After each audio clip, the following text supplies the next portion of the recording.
We have the National Ministerial Group on Equalities, which again is very important, and I do believe that Scotland is actually leading the way in terms of the equality and diversity agenda.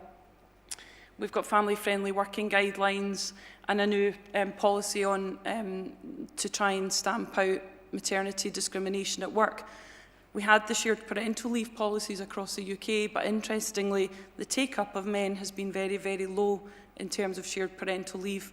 And when you ask men why they are not taking up the shared parental leave, the vast majority of men respond by saying they think it will damage their career if they take parental leave. So that's a huge mindset and cultural shift when we're still facing these challenges. But I've been a bit positive, and I'll just go back to talking about the real challenges that we still face. And what I would ask you to look at today is what's your organisation doing to promote diversity and inclusion, because really it's not enough to talk about the headline stats and the economic impact. Everyone has a role to play on this, and everyone can make a difference.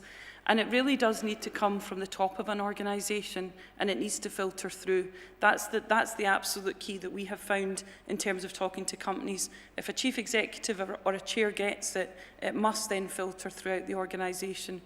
But definitely the way to start is to actually say, well, let's look at our organisation. What do we know? What are our stats on race? What are our stats on women versus men in the workplace? What are our statistics on LGBT? And it can be quite a frightening journey, because people can look around an organisation and say, gosh, we know we have a problem. But once you actually know where your starting point is, you can then look at what you can do to fix that. Importantly as well, from a business sense, does your company reflect the customers and the clients that you're selling to? Interestingly, I know a very good company who's been doing work with Marks & Spencer's to get more black and ethnic minorities actually applying for work within Marks & Spencer's, because Marks & Spencer's were recognising that they weren't getting enough people through the door from black and ethnic minorities, and they said to this organisation, we just don't seem to be able to attract people into the shop. And they said, well, you don't have anyone working in the shop that is from a black or an ethnic minority background, so they don't necessarily feel comfortable. And then they actually looked at their recruitment practices and realised that it was actually a different recruitment process that was required. So people were being put off applying for the jobs because it didn't fit culturally with the way they were used to applying for work. So actually, by just taking a step back, thinking about it, looking at it from the business case, because they recognised that they needed more customers coming through the door, they actually did something about it, and they've had very, very positive press on the back of it. And really, we do still face a sad reality of conscious bias in our workplace, discrimination and unconscious bias. And until we really have these open and uncomfortable conversations, I don't think that we will resolve the challenges that we face. That's just a bit about GenAnalytics, what we do. We would talk to companies about their workforce analytics, talk about where their challenges lie. In terms of talent attraction and retention, companies can invariably face a similar pattern where they maybe have equal levels of men and women at entry level, and then once women get to a certain age, they start to drop off. They maybe don't come back into work at the same level, and they're likely to leave. So these are areas where if you actually can look at your workforce analytics, you can say, okay, what steps do we need to put in place to stop this from happening? And then you can actually track progress, and you can measure the success of that. And we look at it from basically a gender performance framework. But just to put the headline figures up for women, I mean, just women again, and this is a prize that's surely worth going for in terms of our economy. For us, it's a total no-brainer to actually say if we have more women working, we have more women contributing to the economy, we have more women spending in the economy, and we actually have a workforce that actually reflects our society.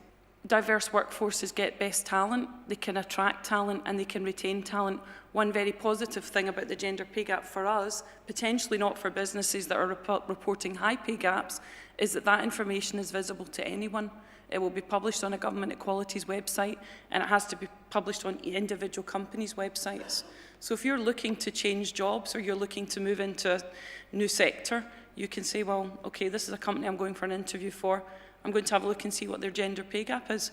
Not just for women. Men may want to think, do I want to work somewhere where I know that the gender pay gap's as high as 35%? Maybe they do, but on the other hand, maybe they don't, because they recognise, well, what does that actually say about the inclusive culture of that organisation? So for us, transparency is very good. It can't be ignored. The BBC gender pay gap information just released over a few months ago it's still in the press. They're still fighting this. And this is an area that's just not going to go away. We haven't seen any other media companies publish their gender pay gap figures since this, which is not really a surprise. The banks are being slow to publish their pay gap figures. Again, we expect that to be significantly higher than averages. When we haven't had any oil and gas companies publish their pay gap figures yet. Scottish and Southern Energy were the first FTSE 100 company to publish last week. And although they did have a pay gap, I have to say Scottish and Southern Energy are doing a lot of very good work in terms of promoting diversity and inclusion in the workplace. And again, what I would say to everyone out there is, it's not unusual to have a gender pay gap. Every company, bar a few, will have some sort of gender pay gap based on the nature of our workforce. But it's actually about saying, okay, we recognise we have a gender pay gap, but here's what we're doing about it. And here's how we're going to track progress, and here's how we're going to attempt to close the pay gap. It's not enough to say, we've got a gender pay gap of this now, and in 3 years it's going to be 0. That's actually impossible to do unless you really increase individual salaries, which the BBC have said that they are going to do. I'd be very interested to see how they actually manage to close the gender pay gap. So what we would say to businesses is, you're not unique, but what you have to do is say, here's where we are, we know we need to do more, and we need to have an open and honest conversation, and look beyond gender, and also look at race and disability. Because we know the direction of travel is to start looking at reporting on disabilities in the workplace, on ethnicity in the workplace as well. This isn't going to go away, and companies that embrace this, that take advantage of it, that come out and are very transparent and honest, we think will have competitor advantage over the next few years. So that's what I wanted to share with you this morning. I'm happy to take any questions from the audience, but I hope I've stimulated some thoughts potentially for the first session this morning. Thank you.